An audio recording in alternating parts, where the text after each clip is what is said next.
Un garçon noir de 3 ans désigne un policier dans la salle d'audience et prononce 2 mots. La suite est incroyable. Le silence du tribunal de district d'Oakwood fut brusquement rompu, en ce mardi après-midi pluvieux. La salle austère, avec ses murs en bois sombre et ses bancs alignés avec précision, était inhabituellement bondée pour ce que beaucoup considéraient comme une simple audience de routine. « C'est lui, maman ». 2 mots simples, prononcés avec une clarté étonnante pour un enfant de 3 ans. Le petit Isaiah pointa du doigt l'agent Thomas Reeves, qui venait d'entrer par la porte latérale avec d'autres policiers du commissariat d'Oakwood. Le visage de l'agent Reeves, habituellement impassible après 15 ans de service, changea aussitôt. D'abord la surprise, puis quelque chose de plus inquiétant, la peur. Ses mains, qui tenaient encore fermement son badge quelques secondes auparavant, se mirent à trembler visiblement. Tanya Wilson, mère célibataire de 28 ans, tenta de calmer son fils en le tirant doucement sur ses genoux. « Chut, Isaiah, on ne montre pas les gens du doigt », murmura-t-elle, mortifiée par les regards curieux qui se tournaient désormais vers eux. Mais Isaiah insistait. « C'est lui, maman. Le méchant de chez grand-mère. » La voix de l'enfant résonna dans la salle, chaque mot parfaitement audible jusqu'au dernier rang. Le juge Wilson, connu pour son intolérance aux interruptions, frappa violemment de son maillet. « La séance est ouverte », déclara-t-il, ses yeux perçants passant tour à tour de l'enfant agité à l'officier visiblement secoué. Tanya avait amené Isaiah avec elle, n'ayant personne pour le garder. Elle n'était là qu'en tant que témoin dans une affaire de braquage ayant eu lieu près de son épicerie 6 mois plus tôt. Une affaire qui, en apparence, n'avait aucun lien avec l'agent Reeves.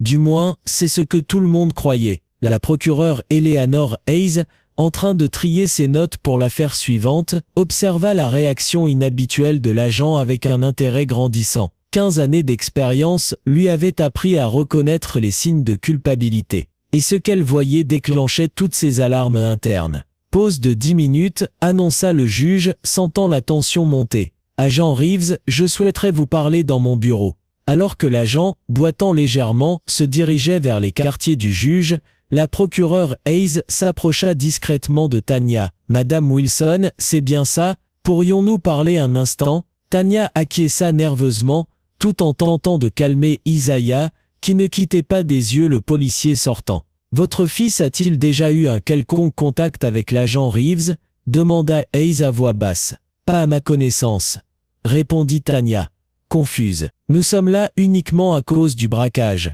Les agresseurs portaient des masques, je n'ai jamais vu leur visage. Et votre mère, où vit-elle ? À Eldridge Grove, de l'autre côté de la ville. Elle s'est fait agresser il y a quelques mois. Elle a 72 ans et vit seule depuis la mort de mon père. Cela a été très traumatisant pour elle. » La voix de Tanya trembla alors qu'elle commençait à faire le lien. Les agents qui sont intervenus ce jour-là ont dit que c'étaient des adolescents du quartier. L'un d'eux boitait, elles tournèrent toutes les deux les yeux vers la porte par laquelle l'agent Reeves était sorti. Son boitement prenait maintenant une toute autre signification. Les minutes suivantes marquèrent un tournant. La procureure Hayes passa un appel urgent, parlant à voix basse, des gestes nerveux accompagnant ses paroles. 2 agents fédéraux entrèrent discrètement dans la salle d'audience et se placèrent près des sorties. Le téléphone portable de l'agent Reeves, laissé sur une table, se mit à sonner sans relâche. Ce que personne ne savait encore, c'est que les 2 mots simples d'un enfant de 3 ans allaient déclencher la plus grande enquête pour corruption policière de l'histoire d'Oakwood. Et alors que chacun reprenait sa place, une question silencieuse planait dans l'air. Comment un si jeune enfant pouvait-il reconnaître un visage qu'il était censé n'avoir jamais vu? Les enquêteurs déplacèrent prudemment le meuble lourd. Rien de visible. Puis, l'un d'eux glissa la main dans l'interstice et en ressortit un petit objet métallique recouvert de poussière. Il le tendit à Hayes. Un silence pesant s'installa dans la pièce lorsque la procureure essuya l'objet avec un mouchoir. Il n'y avait plus aucun doute, c'était un insigne de police personnalisé, gravé au nom de T. Reeves. « C'est terminé », murmura Johnson, la voix nouée. « On l'a eu. » La suite s'enchaîna rapidement. Grâce à cette preuve matérielle, Hayes put convaincre un juge fédéral d'autoriser l'arrestation immédiate de l'agent Thomas Reeves. Mais le temps jouait contre eux. Le transfert de Reeves vers la frontière mexicaine était prévu pour dans moins de 48 heures.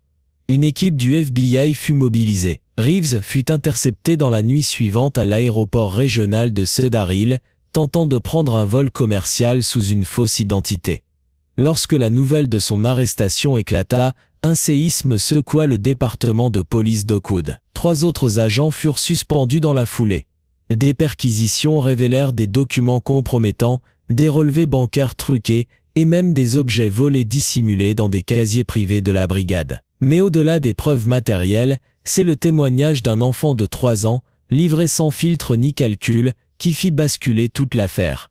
Le procès fut suivi à travers tout le pays. Tanya, protégée et soutenue par une cellule spéciale du ministère de la Justice, témoigna avec force et dignité. Isaiah, trop jeune pour comprendre toute l'ampleur de ce qu'il avait déclenché, devint malgré lui le symbole de la vérité innocente dans un système rongé par le silence et la peur. Quelques mois plus tard, le tribunal fédéral condamna Thomas Reeves à 27 ans de prison ferme. Les 3 autres agents furent également jugés et condamnés. Le chef Rivera démissionna sous la pression publique et une commission d'enquête indépendante fut chargée de réformer en profondeur le fonctionnement de la police d'Oakwood. Quant à Tanya et Isaiah, ils quittèrent discrètement la ville pour commencer une nouvelle vie ailleurs, sous une autre identité. Mais le nom du petit garçon resta gravé dans l'histoire judiciaire américaine. Et à chaque fois que l'on doute de la puissance de la vérité, une simple phrase résonne encore dans les esprits, c'est lui, maman.